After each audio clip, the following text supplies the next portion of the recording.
എൻ്റെ പേര് റോസ്മി പാപ്പച്ചൻ. ഞാൻ ദുബായിൽ ഫാർമസിസ്റ്റായിട്ട് വർക്ക് ചെയ്യുന്നു. ഞാൻ 2024 ഡിസംബർ എൻഡിലാണ് ഞാൻ എക്സ്പ്രഷൻ ഓഫ് ഇൻട്രസ്റ്റ് ഓസ്ട്രേലിയയിലേക്ക് ഇട്ടത്. ജാനുവരി തന്നെ വിത്തിൻ 1 മന്തിനുള്ളിൽ തന്നെ എനിക്ക് ഇൻവിറ്റേഷൻ കിട്ടി വിക്ടോറിയയിൽ നിന്ന്. 2025 മാർച്ചിൽ ഞാൻ വിസയ്ക്ക് സബ്മിറ്റ് ചെയ്തു.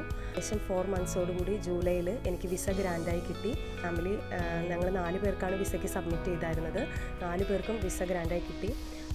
എൻ്റെ ത്രൂ ഔട്ട് ജേർണിയിൽ അസറ്റ് മൈഗ്രേഷൻ എനിക്ക് ഭയങ്കര ഹെൽപ്ഫുള്ളായിരുന്നു. എസ്പെഷ്യലി വിനീതയായിരുന്നു എൻ്റെ കേസ് കോർഡിനേറ്റർ. ഞാൻ ഏത് മെസ്സേജ് അയച്ചാലും അതുപോലെ തന്നെ എൻ്റെ ഡോക്യുമെൻറ്റ്സ് എല്ലാം നല്ല പ്രോപ്പറായിട്ട് വിനീത സബ്മിറ്റ് ചെയ്തത് കൊണ്ട് മാത്രമാണ് ഒരു ക്വയറി പോലും ഇല്ലാതെ എനിക്ക് വിസ വിത്തിൻ 4 മന്ത്സിനുള്ളിൽ ഗ്രാൻഡായി കിട്ടിയത്. അതുപോലെ തന്നെ അസറ്റ് മൈഗ്രേഷൻ ടീം മെമ്പേഴ്സിനും മാത്യു സാറിനും എല്ലാവർക്കും എൻ്റെയും എൻ്റെ ഫാമിലിയുടെ പേരിലും നന്ദി പറയുന്നു. Thank you.